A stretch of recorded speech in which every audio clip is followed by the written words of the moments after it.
Hey guys, it's Croak and it's AJ because AJ is off Woo! and he is Hello, gonna be everybody. he's gonna be in this poison jabber. So Yes, it's a very creative name, except Croak is a really boring person, so this podcast is going to blow. no, Oh, JK. it's my subs, bro. They're not bored. Okay, so anyways, this podcast is gonna be about basically just news, Pokemon news, just all around. The Smogon news and the POSIM news and all that. I think it's about news. Yeah, I don't think they quite got what I meant. Did I say news? Anyways, let's start on the first subject. So, Pokemon Black 2 and White 2 is going to come out, what was it? March for Japanese version? No. Okay, dude, it's March today. Oh, it is, yeah, March 1st, yeah. Yeah, but it's, when is it? I remember it's like March. It's for Japan, it's going to be released in June. Oh, and in the United States and like Europe, it's going to be released in the fall. Yeah. And that's like, because at first I was like, yeah, it's cool, it's fall and stuff, and I was like, that's not that far away, and then I realized the calendar, it's just like spring, and it's just been fall recently, and I'm like, shit. Yeah, I'm like, shit, I'm getting old. And yeah, so Pokemon Black 2 and White 2. I really don't know what to expect from it because, you know, Pokemon Black and White kind of... I can't really think of what else they could do with Black 2 and White 2. Well, I'm just going to hope they're going to do something new because, I'll be quite honest, I'm getting a little bit... I mean, like, I'm not getting bored per se, but I'm really looking for something else from Game Freak when they do this because I'm kind of getting tired I'm seeing kind of like the same storyline. Like, I don't mind it if like I'll buy like the new White 2 or Black 2, like because it's like the Pokemon franchise and I gotta get it because it's fun. But like I'm really looking forward to doing something like new because it seems like they're trying something else in this game. Mm-hmm. Like there's this article that me and Croak linked to us in Skype, and it's kind of like summarizing some new things. And I noticed that at the end of the article, it mentioned that in the cover picture that there's for Black 2, it has like a blue like gem, and like the blue or the 2 is in the color blue, and for Reshiram it's red, and the red and with the 2 being the color red. So there's a lot of rumors going around with Ruby and Sapphire being linked to this. I personally don't think that's possible. I mean, I guess it's possible, but I don't think that will happen because Game Freak is a company and they're looking to make money. And if they were smart, they would dedicate this game, Black 2 and White 2, completely to the Unova region, and then kind of morph into Ruby and Sapphire Remix in like 2013, 2014 for us. Yeah, and you know, people thinking that it's gonna be a remake. A lot of people were actually thinking it's either going to be Black 2 or like I think people thought it was going to be Pokemon Gray, right? Well, I think Game Freak just went all hipster there, and like they're all I can just picture them sitting around the table, and like they're all saying, guys, and Pokemon Gray, they're all expecting that. What do we do? What do we do? And then like there's just this guy, like this hipster in the back of the room, and he's got his legs kicked up on the table. And he goes, guys, they're all expecting Gray 2. How about we go Black and White 2? Puts hands behind his back, puts glasses on. That's how I pictured with them coming up with this, but honestly, this was a shock to the system, to the whole community, and I guess the world in general. Yeah, Cole really enjoyed the Kyurem forms. I don't actually think they're that bad. It's just like, it's a little bit weird. Like, because it's kind of awkward. Because you would expect a different Kyurem form, and not to mention Korokoro, that magazine that like leaks all the Nintendo stuff and leaked a lot of the Pokemon stuff. when Black and White was coming out. They did like leak a silhouette of a Pokemon form, and everybody thought it would be the new Kyurem form. Yeah. So everyone was like, oh yeah, it's a new Kyurem form. So then these two guys came out, the new Kyurem fusions, and everyone kind of forgot about this one poke. Like, they don't know what this one poke is. Like, there's just this mysterious one poke still floating around, and it kind of looks like a I don't even know, like a more compact version of Nianchao. I don't remember where I saw it. I think I saw it on MBZ's Facebook page, but I don't really know what they're going to do with that, even, or if that's even real. That's just a rumor. But yeah, maybe a Fakemon or whatever. Maybe. There's been some rumor. I don't know. Corvor is pretty reliable though. So. Yeah, you know, I kind of expect them to bring back from Heart Gold and Soul Silver the walking around with Pokemon, because that was really demanded. They better do that. Yeah, and I'm kind of expecting other forms of other Pokemon, because it makes sense, because what could you, if they if they put different Kyurem forms in Black and White and just left it like that, I'd just rage. Like, I'm not gonna buy that. I'd facepalm. I think they may bring it back.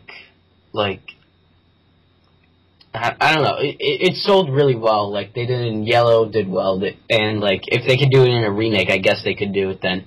But, yeah, I'm pretty sure. I just don't know what to expect at all. It's like, I'm really curious. Yeah, I am really curious. But, I think one thing that I'm kind of excited for is to see the move tutors and what new Pokemon become viable competitively. Yes. Like, Bullet Punch made Caesar really good in Platinum when he learned Bullet Punch. Pretty sure I just repeated what I just said. Yeah, but that's pretty much it. Really, just really mysterious, and just don't know what to expect from it. It was kind of awkward when I saw the Kyurem forms, and I was like, whoa, what? But, yeah, so, and the second thing we'll move on to is Pokemon Online Simulator. They're actually improving a whole lot with how it looks, because... Yeah, I just look at this. This actually looks insane. Yeah, it's really cool, because the team builder, they're changing the team builder, and they're changing the way the battle screens is gonna look. They're gonna put animations like Asoft did, and I just think it's really cool. I think it actually looks crazily awesome. Like, it looks really futuristic and stuff. But the only thing I'm concerned about is that it glitches. Like I don't know if you guys know, but you viewers know, but when the beta came out for the animations, there was a lot of glitches in the animations itself, and it like tended to shut down the PO. Like it tended to have PO get shut down, like for them, like it kept crashing for them, and like I think it looks really cool, but like I would really like it so they can improve like the stability of like individual servers, like especially Smogon, because Smogon has been having a really hard time actually staying up. It always crashes. Right, yeah. It's been lagging a whole lot. I think they kind of fixed it, but I can still see the traces of it. And if they keep... I think, okay, this is what Coyote's doing. I think he's saving it up, because he's saving all these changes up until just one update. He's compiling them into one update, because he doesn't want to just start making different updates and have people, Smogon work on, because they're really behind, and when you go on the Smogon server, it says, oh, your version is different. Yeah, it always says that. Yeah, so I think I thought it was just me that did that. No. It does that to everyone that has a new version. Okay, good. But yeah, I think because there's a lot of good artists in the community, and One of them being deity. Is that how you say the word deity? How do you spell it? Like God, D-E-I-T-Y. Here, spell in the Skype chat. Okay. Well, basically, he's just a really good artist, and he's really been contributing a lot to the PO simulator. Deity. Yeah, what was it? Deity. Deity? Oh, okay. Yeah, so I think it's really cool, and I'm kind of wondering if Pokemon Online might surpass. I mean, I'm not saying that it's going to be better than the DS, but it's definitely. I'm kind of wondering if it's going to be different, but in a good way. I think it's just going to be really cool having just these PO animations, because just the DS is going to be different than, it's always going to be different than PO itself. But I mean, I personally find better players on the DS than PO, but I know there's some phenomenal players on PO.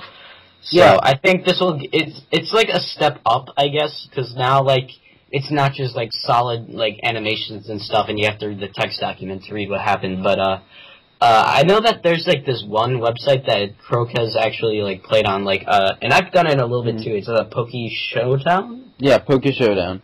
Yeah, Poke Showdown. It's basically like having the AESoft animator as, like, your battle video, so it's pretty handy, and I would use it.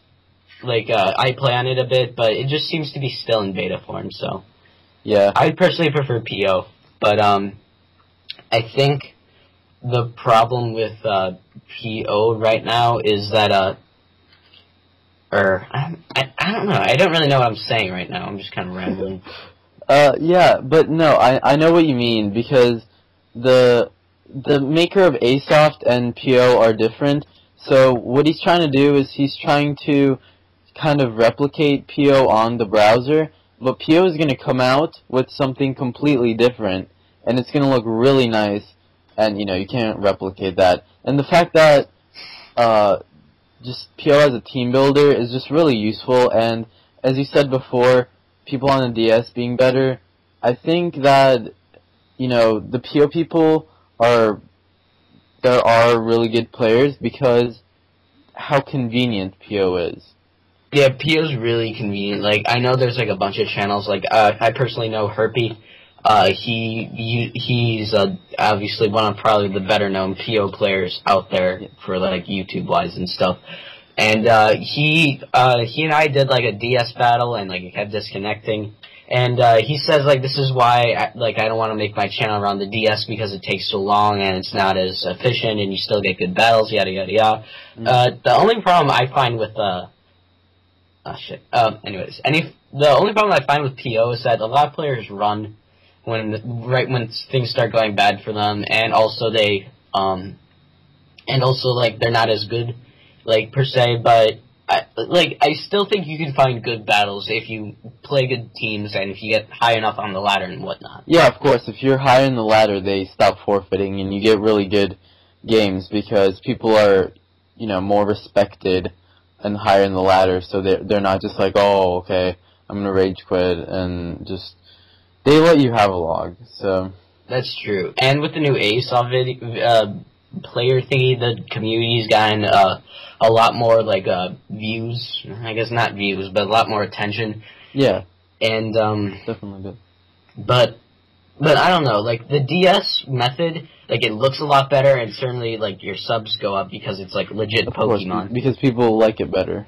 Yeah, but the only problem is that, like, I have, like, the materials ready for that. I don't have a great computer for that or editing software, so it will take longer. But, what I do have, like, I have the ACE card, I've got the emulator, I've got the ROM, I've got, like, the recording software, I've got everything. It's just a matter of time, and, like, usually a PO battle takes me, like, 30 minutes to do, but an ACE card battle, which I have tried one, is going to take, like, a good 2 hours to render everything out. Yeah, so we're kind of getting off topic, but, let's move on to the new Pokemon community channel, which actually kind of ties in with what we're talking about because, it's about video making. Mm-hmm. Yeah, I don't know much about it actually. All I know considering that it was made today, like it was just recently. Approximately 2 p.m. Central Time. Because you and Eternal were talking about that, and I was in La La Land.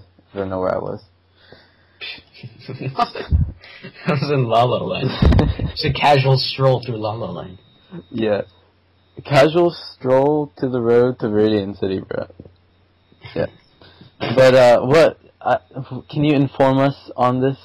Well, I don't know a whole, oh gosh, hold on. No. Okay.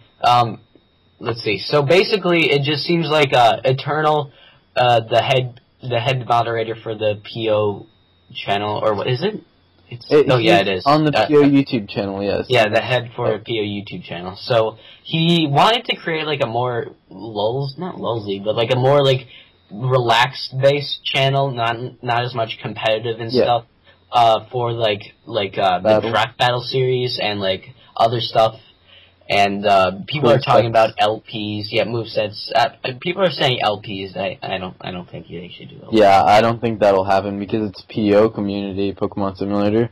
Yeah, but actually no, it's that one Giggle TV guy that was like, I should do an LP. No, but I think it's a good idea.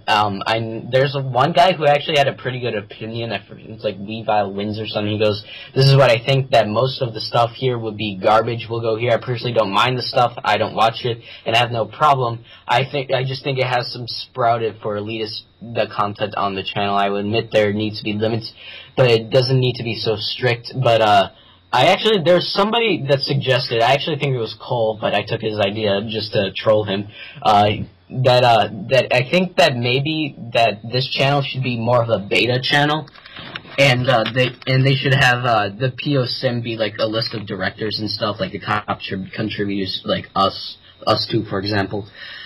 And I don't know, I kind of like that idea, but Eternal said he didn't want that until we got 5,000 subs, which I guess it's like possible we could get there, but like after Pokey Mosh Pit plugged us in, we got a lot and then just kind of like died because we don't update that channel as much as we should.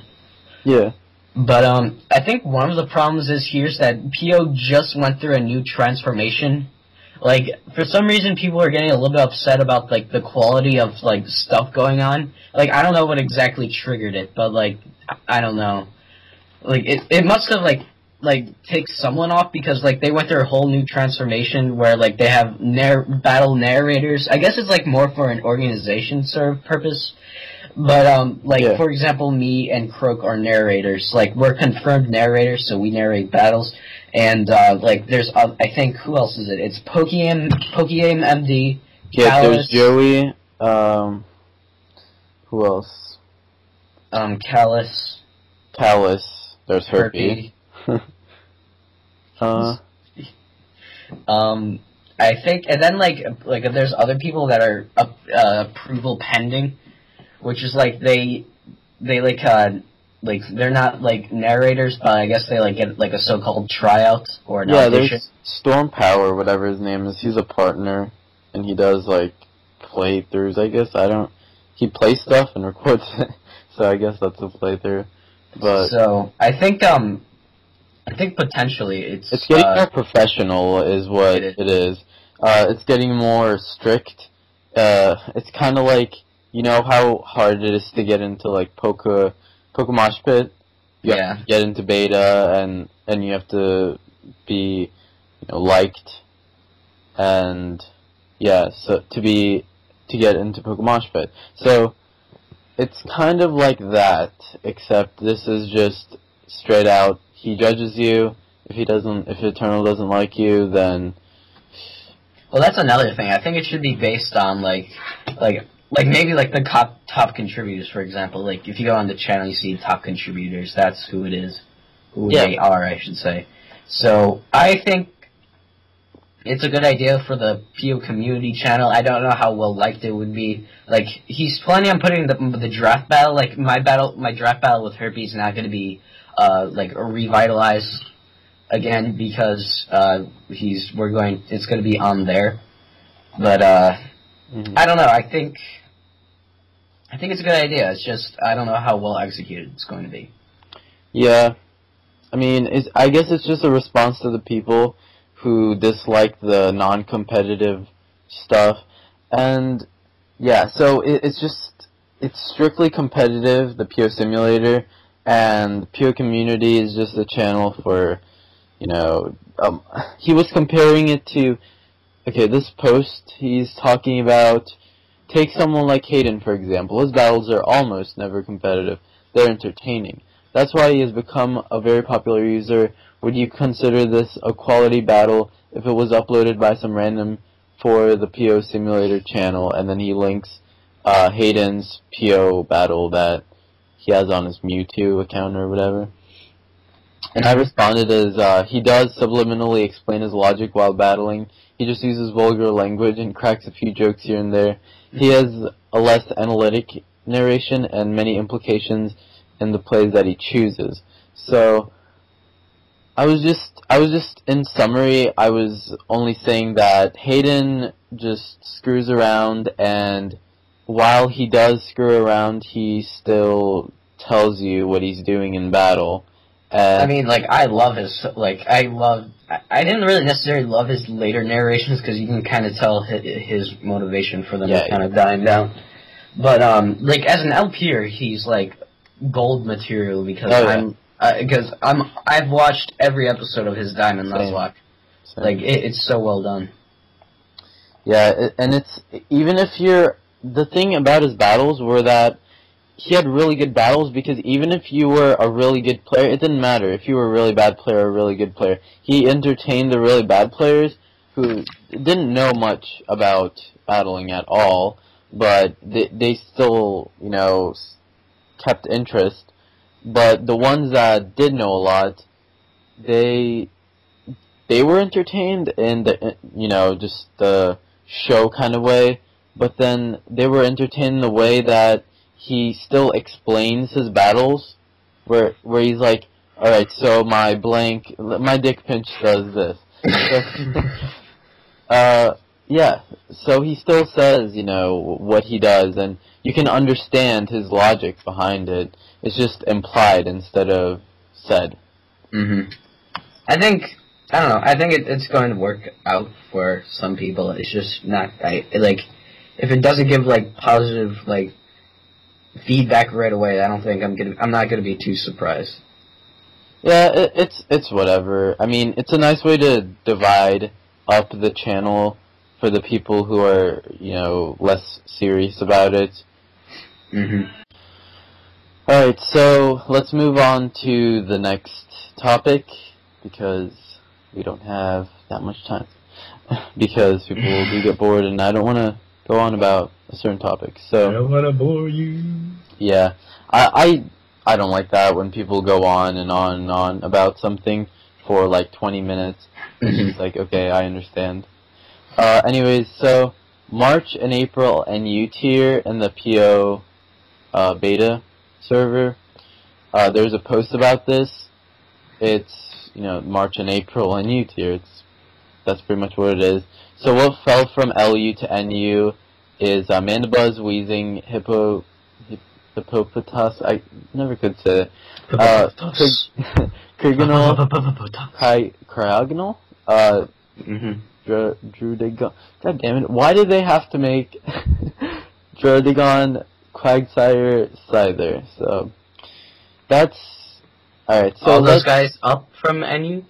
No. They fell down from LU, which is kind of like RU. If you guys are Smogon players, it's pretty much RU, except it's named LU. But yeah, they moved down, and what came up was Aerodactyl, Hariyama, and Munchlax.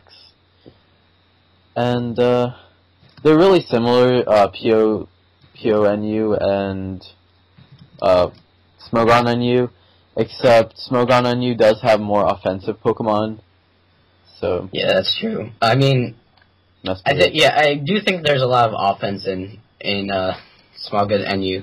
Yeah, it's really essential that you have offense as well, because if you don't, then you just get destroyed by enemy hyper-offensive teams. That is true. So I'm gonna talk about, because I did make a post on this certain thread, and I said I was talking about what moved up, and I was talking about Aerodactyl. I put it was good versus Pokemon such as Amoonguss, Exeggutor, Ludicolo. Actually, I think I'll summarize it because you guys can. I don't want to read it right off the post because you guys can read it. But basically, Aerodactyl was really useful for stuff like Exeggutor, Ludicolo, and Amoonguss because those things are just really annoying. Because okay, let's just pick one. Amoonguss puts you to sleep. It has really good special attack for something that has Spore. And Exeggutor, again, Harvest and Citrus Berry is really annoying. And Ludicolo is just Rain Dance, Sweeper. So, Aerodactyl was really just, it had a firm grasp on a lot of Pokemon. And now that it moved up, it let go. And Munchlax and Hariyama aren't really that important, so I'm not really going to talk about that. But I would say Munchlax is pretty important. Yeah, it is a good special for NU? wall. For NU or? NU. That thing is really good at special wall. It moves literally up, takes every yeah. hit. It's always been RU for the longest time. Yeah, in Smogon. Well, basically, close combat wrecked Munchlax, and Munchlax was used a lot, so it just now moves up. But what used to happen, the reason it wasn't LU, is because there was a lot of sock, because there was a lot of hail in NU. And what people did was they started taking sock out because people started using things that completely countered sock, like, Golbat with Eviolite, or I can't really think off the top of my head. I mean, Amoonguss Amoonguss does because of Effect Spore. It really cripples, but I don't know, like, Amoonguss for me is not, like, I don't know, I'm able to take Amoonguss. Really? Yeah, like, as long as you have, like, a big fire hitter, you should be okay. Yeah, that's why I have a manual Rain Dance team. So, it's really annoying versus, I mean, the enemy gets annoyed easily because all I have is grass types, and flying is basically the thing that really would screw my team up. Yeah, that's true. But that's why I had Aerodactyl, and now Aerodactyl's gone, and now I can't do anything. So get the red rose. Show for reference. So what moved on was Mandibuzz. Well, we'll individually talk about it. Mandibuzz is actually really bulky, and it's going to be a good flying type to move down because it being really bulky, it can just come in on Exeggutor. And on that note, they also moved,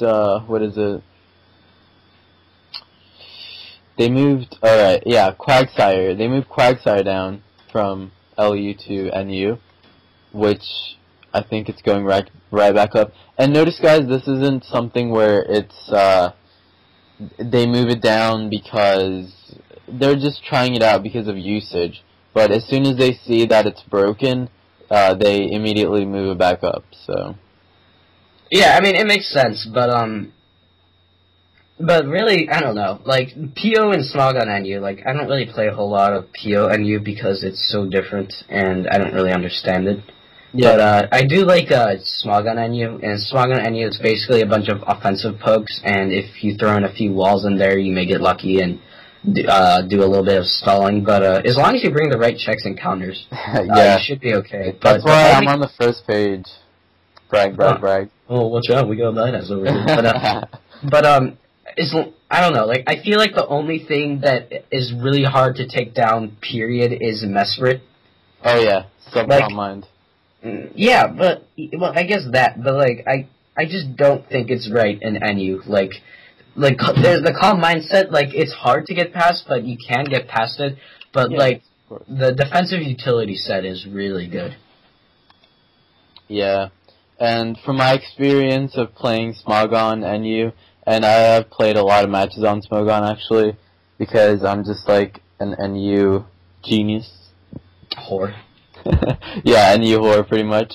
And I've played a lot of matches on Smogon, and I see that Mesprit actually can come in on a lot of things that usually other Pokemon can just counter, and they should be able to, you know, do work and just set up. But as soon as they set up, the opponent switches into something that can completely wall it. However, with Mesprit, when you switch it in, since you bring a completely, you know, physically defensive Mesprit, once you get that sub up, they're gonna, like, U-turn or whatever, and U-turn's not gonna... A lot of the time, U-turn doesn't even take out the sub, unless they're, like, banded or something, and I can get, like, a free Calm Mind up, and as soon as I get that Calm Mind up, your defenses are pretty much equaled out, and then it gets to that one point where they need to break through your, you know, defense, so they bring in something that's physical, that's super effective. Yeah. And then they realize that, you know, you Calm Minded up to the point where you can start OHKOing, and then they just hope for a crit, and they bring in something, you know. It's just, I don't know, I think once Mesprit leaves, like, I just don't know why it hasn't, like, left yet, like, I don't know, but I guess we should move on to Smogon NU, because that's what people actually care about.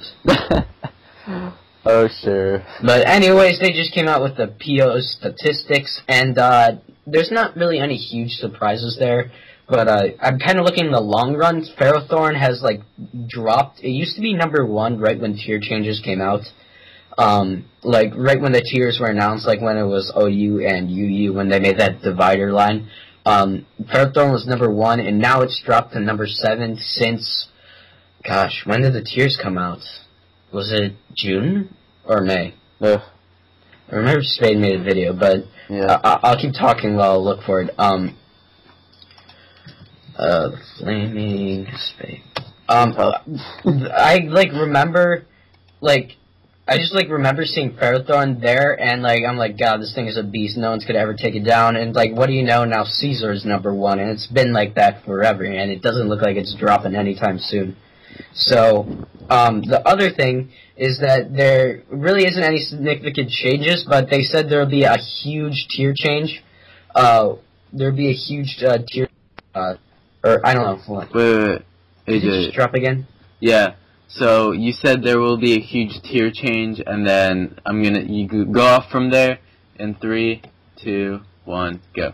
So there's just gonna be a huge, like, oh, I forgot what it was, but basically what I'm trying to say is that basically that there's not any tier changes yet, but if the statistics stay identical, lots of pokes are going to move around. So I'll just give you some examples and we can talk about it. So Pokemon moving to OU will be Deoxys defense if the tier changes stay that way. And I personally completely agree. Yeah, same. Because he's impossible to take down. It's so annoying. And then going up to UU from other tiers going up to U is Gligger, Claydol, Honchkrow, Yanmega, and going down from OU will be Scrafty to UU. And if they do that, it'll make a little bit of sense, but I don't think it will change UU too much, because you're still, if you're putting, I guess if you have, like, all those bulky Pokemon there, UU's gonna always stay stally. Like, right now, it's probably one of the most stalliest tiers right now. Yeah. Like, I personally don't mind it. It's just kind of getting a bit, like, old. Like, I don't know. Like, UU for me lately is, like, if you put a Slowpoke on that team, it's basically, or Slowpoke, what am I saying? A Snorlax on that team. Basically, Snorlax is 50% of that match, because it's so bulky. And Snorlax is one of the most used Pokemon in UU, so... And also the fact that in Smogon UU, they still have Roserade, and I know POs haven't had Roserade in, like, forever. Yeah. So, like, it doesn't look like he's going to move around, but once they get rid of, like, I don't know, I feel like they have to get rid of Roserade, Slowbro. They can keep Melodic. They made a good choice in moving Donphan. And once they get I want them to get rid of a few bulky Pokemon just so it's a little bit more easier Like, I guess they did it with Chansey, but once they remove more bulky Pokemon, things will be a lot better in that tier. Another good thing, a notable thing, is Claydol moving from U to RU means that RU gets another spinner, rapid spinner. UU does. It says, up to UU. Yeah, but I mean, Claydol's already RU, and he's one of the most used spinners because he can set up and use and spin. I thought it was UU. It's really strong. It's really good. I don't think it's that good, but like I guess it's okay for. It's pretty bulky, and it can it's a good stealth rock setter upper in my opinion. Yeah, it's really good. But Scrafty down to UU from OU. Like Scrafty, there was one point where Scrafty was really popular, and now it's just kind of like I almost don't see it anymore, and it makes sense. And I think it would be a pretty good wall breaker. I just keep seeing it getting walled by Slowbro again, because Slowbro's so fucking bulky. Or, why do I keep saying Slowpoke? Slowbro. Yeah, and from Magmortar up to RU from NU was a good decision. And, that means my NU team, now it's invalid. Oh, well. Yeah, I mean, half my RU stuff is going to be invalid, but anyways, I'll read it off. So, Miltank up to RU from NU, Linoon up from RU from NU, Magmortar up, and yeah, that's it for RU. So Miltank, it kind of makes me happy because it's kind of bulky and fast. NU, it's fast and bulky. Like no one expects it to be that fast, and I don't know, I always have a hard time with it whenever I face it. I always have to use Suck. Which, thankfully, I thought that was going to be on the list, and it's not, so... Whew. So, Linoon, I don't really understand. It's kind of gimmicky. Belly Yeah, Belly Drum Linoon. Like, it sweeps teams, but it's not like it's, like, completely overpowered. Yeah, it's not. It's really obvious when people are going to use, they send in a Linoon, and I'm like, okay, time to take it out. It's going to use Belly Drum. Okay, I'm so excited. Once I'm gonna make a team using Why Not and Linoon, and it's gonna be GG. I think the good thing about Linoon is that if you have Ninjask, I love Ninjask. If you have Ninjask, you can sub, and with the speed, you don't even need extreme speed, and you can just go for the Belly Drum and Shadow Claw away. Yeah, or you can just stab whatever. Yeah, but also, let's see, who else? Magmortar. Now, I guess Magmortar's not that overpowered, but it's just really versatile with, its move pool is really good. Coverage. Yeah, but, his one thing is lacking is his speed, so that's why he's a really common choice Scarfer. But, I don't know, this is like... because I'm like, screw the speed, it's already terrible. Yeah, that's true. I don't know, I personally really like having, Magmortar and NU, like... I don't feel like they need to move that. Like, I still think they gotta get Mesprit out of the way, because that is just getting fucking old. Get that whore out of there. Anyways, now we've got some RUs down to NUs. We've got Rhydon, Ludicolo, Crustle, and Sawsbuck. Alright, I want to talk about this. Alright, Ludicolo, first of all, being water and grass, completely just screws up the metagame, because... Water grass core always has a hard time. Yeah, and so now you can just have a Ludicolo instead. And with Rain Dance, if you make a weather team and you have Rain Dance with Swift Swim, Ludicolo, and Life Orb, Hydro Pump, that's what I use in my PO team because that's where it's allowed. Mm-hmm. But now that it's allowed in Smogon, I might make a few changes to my Smogon team. And Crustle moving down to NU. Means that now you have another Shell Smasher. Wait, is there? Yeah, there is. Yeah, there's a Shell Smasher and like a support set. Kirakosta, yeah. Wait, is Kirakosta on you? Yeah. Yeah. But yeah, and then you can use Crustle as Shell Smash and a Stealth Rocker. Mm-hmm. And I don't really know about Sawsbuck really, other than Sawsbuck is pretty good. Horn Leech, Sword Stance, Jump Kick, Return. I kind of like running that set. Yeah, it's good coverage actually for high jump or jump kick. Yeah, not Nature Power gets Earthquake. I think. Yeah. I'm not 100% on that, but overall, I actually don't think these tier changes are that bad. Personally, I think Ludicolo is going to be such a huge threat. It's going to be like Gorbis. Yeah. Like once it sets up a Rain Dance, so you'll see some more weather. But generally, nothing's really that bad about it. I'm satisfied with this. Yeah, I'm pretty satisfied. We'll just see how it goes. I mean, it's Smogon. They'll figure it out. Okay, never mind. Yeah, so I think that's it. Yeah, that's really it. Thanks for listening to us for a bit now. I honestly don't know how long it's been, but leave your feedback, and yes, I think that's it. So make sure you check my channel out. Most importantly, yes, because Croak blows. But yeah, so recommend sub in later, guys.